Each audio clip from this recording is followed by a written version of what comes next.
So I need you guys to understand something. For the longest time, I heard that Vanilla Seed was actually better than Seed Destiny because Seed Destiny was really, really dumb. However, then I get to watching it, and I honestly cannot believe the sheer, like, steep incline in quality at the start, going from Seed as a whole to this. I cannot fucking believe that, but somehow they did it. I've never seen a jump in quality this fucking. Well, actually, that's not true. I have seen a jump quality this sharp going from Attack on Titan season 1 and 2. That's that's a big one. But like, holy crap, this game actually, Seed Destiny actually does pretty good. Like up until about. It ends in about the same place as Seed, but the first 4/5 of the show are so much better that it's hard to even call it. It doesn't feel like the same show, honestly. It's hard to even call it the second season of the same show. Yeah. Like, oh, Jesus Christ, it actually starts off decent. And I know why. Because of the drop you at the start of a fucking war that has no beginning or end, and it also doesn't try to completely retread 79.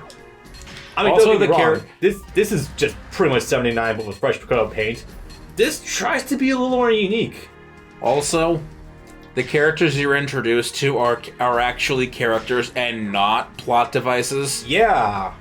Shin Asuka, no matter what else you think of him, is a wholly unique and complete character. Kira Yamato is a plot device, first and foremost, before he is a character. Absolutely. Shin is unique, but also a mistake. But that's getting a little more. He becomes one. He does not start as one. Yes, he starts off sort of like Camille from Zeta, but not quite the same. Like, he has a bit more of a chip on his shoulders. There's a little bit more going on, but he goes shit really south because of a certain blonde-haired douchebag. Awesome. Par for the course. Yeah, you're right. Wait, what's this? Must use specified pilot, must use specified They're going to suit. start you in the Impulse. Oh. Because you have to No. Okay, I'm not complaining too much. It's either you're going to be in the Impulse alone or you're going to start... What is that line on his face? Between his two bangs, between his eyes? I see that too. The fuck?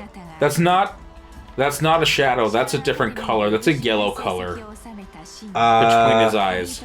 I don't know. That can't be the HDMI upscaler, like, misinterpreting the shadow.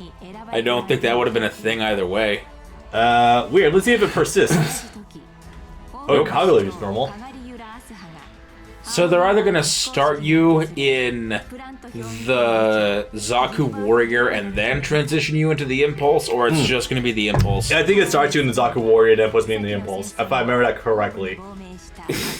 So this show starts off Gilbert. Interesting. Yes. Like, it's weird. Okay, I want to mention the course because I was watching the movies. I watched Seed. It was terrible because it was super compressed.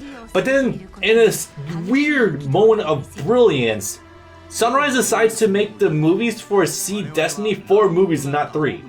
The reason for that is because there's far less you can cut while maintaining the plot in Destiny than you can in Seed. In Seed, it's clear even early on that you could cut a third of the show and miss almost nothing. Yeah. In Seed Destiny, you can't do that. There is way more going on in the actual plot that it would be impossible to retain the story while cutting it.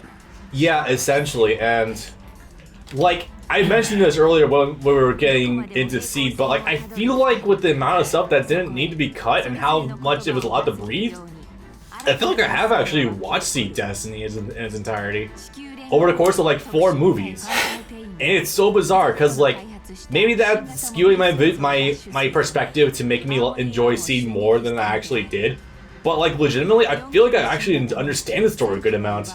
It's fucking like weird.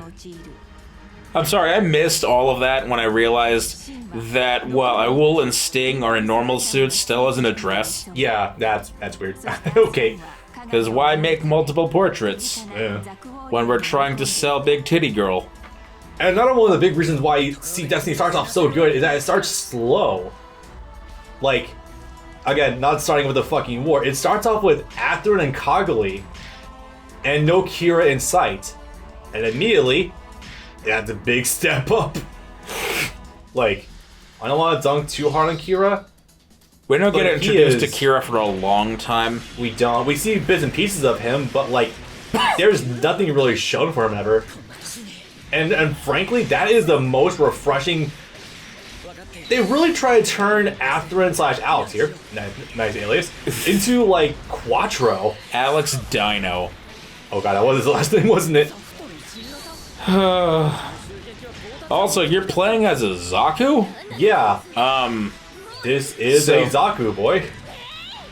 So Zaft are developing Zakus in tandem with Gundams. That's kind of sus, isn't it? And also Goofs, but that's later. Yeah. You have Goofs, you have the water variants, Hyzax, I think they were called. Hyzax, or was that? Was that? No, that was Zeta. Zegok. That was it. You. Oh my god, she does have the ammo variant here. Jesus. What the hell? The Gaia Gundam, yeah. The one that also turns into one of the Zoids, which we did not see last time during Seed. The Baku's in the Go, which is what the Desert Tiger drives. Yeah. Also, the major. I do like when this happens. Atherin is actually taking the fight directly with Stella in a much inferior mech to the Gaia Gundam. That is fucking sick. I like it when that happens. That's one of the lessons that they try to beat into your head repeatedly throughout the Gundam franchise is the person with the better suit doesn't always win. If you're more skilled, you could be fighting in a ball and take out a Dom. Reminds me of this one old episode of Teen Titans where Cyborg is racing someone in like a really beat up old car, and the racer he's against is like a super advanced car. And But it's Cyborg. What? But it's Cyborg. Yes, a really good driver. That just reminds me of that, honestly. Also, the Impulse Gundam and its variety of Toy attachments. The silhouettes, I think they're called, Yeah. are a hybrid of the Strike Gundam and the Victory Gundam, which is to say it comes in multiple interchangeable interlocking pieces. The Victory Gundam came in 3 pieces, being the arms, the legs, and the torso. Yes, for some reason, the arms and the torso were 2 separate pieces. Yeah. And that's, and the torso was a core fighter. The Impulse Gundam has a core fighter. Oh, and hello, Javelin from RX-79. How you doing today? Actually, we've had it for a while. Oh yeah, I guess one cool thing about the Impulse is that you can actually switch modes with your strong attacks. That's kind of cool. You could also do that with the Strike. Yeah. I am not crazy about how the Impulse plays, if I'm honest. Let's see. You got Zuka form, sword mode, and basically the regular form. You got I don't really like flight mode, sword mode, and blast mode. blast mode is a lot more fun on a strike Gundam, honestly. Sword mode is whatever. It's kind of slow, honestly, and yeah. His moveset becomes hampered, and it goes slower than the strike, I feel. Oh yeah, definitely much slower than his strike. It's a very gimmicky transformation sequence he can go through for all of these forms. But yeah, these interchangeable like heads that you can get, this is very obviously meant to just sell units rather than actually try to create something new. This, I think, is when we well and truly got into the gotta catch 'em all mentality. Yeah. Because, of course, every mobile suit before had also had various model kits from no grade, high grade, master grade, etc.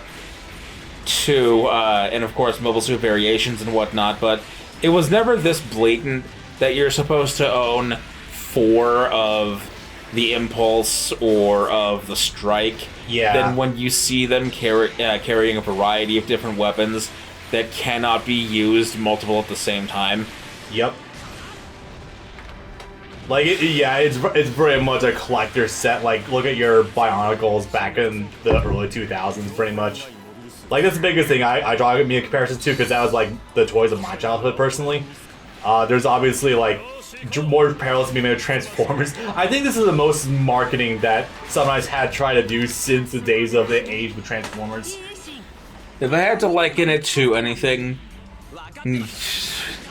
recent, or that most people I think would probably understand nowadays, because I don't know how well toys of the traditional variety do in the weeb market, but anime figures of one character in various different outfits, yeah, or in different poses, of the statue variety. I think I know, like, one modern thing that could probably be likened to this, but not for the same reason, is Skylanders.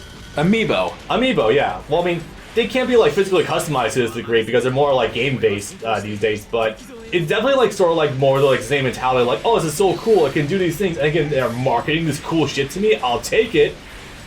All the various different Link Amiibo for Smash, or Breath of the Wild, or Link's Awakening, yeah, or the Little Child Ocarina of Time, etc. Pretty much, like, it's very much like that mentality. It's at this point where I highly advocate for, oh, you can already do the seed thing, funny that. Yep. It's at this point why I would like to remind everyone to please spend responsibly, because these sets can get very fucking expensive, and while they do occupy shelf space and look really nice, you have to also keep in mind your budget and how much time it takes to make these godforsaken things. Spend responsibly, guys. Or you could cheap out, spend only $25 and buy the toys you can find in American Targets. Because they sell a lot of shit in American Targets for some fucking bizarre reason. Thank you, clearance bins. You're a real pal sometimes. Some of them you can find actual real Gunpla.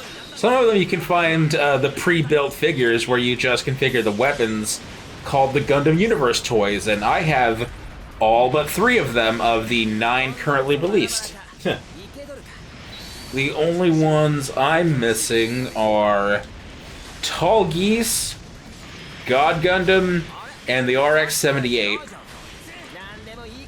Yeah, those seem like it'd be the rarest, more or less. If I can be honest, like, these days, whenever I look at the cool mechs, like, in anime, like, I don't so much get the urge to go out and buy their toys. I get the urge to play as them in games.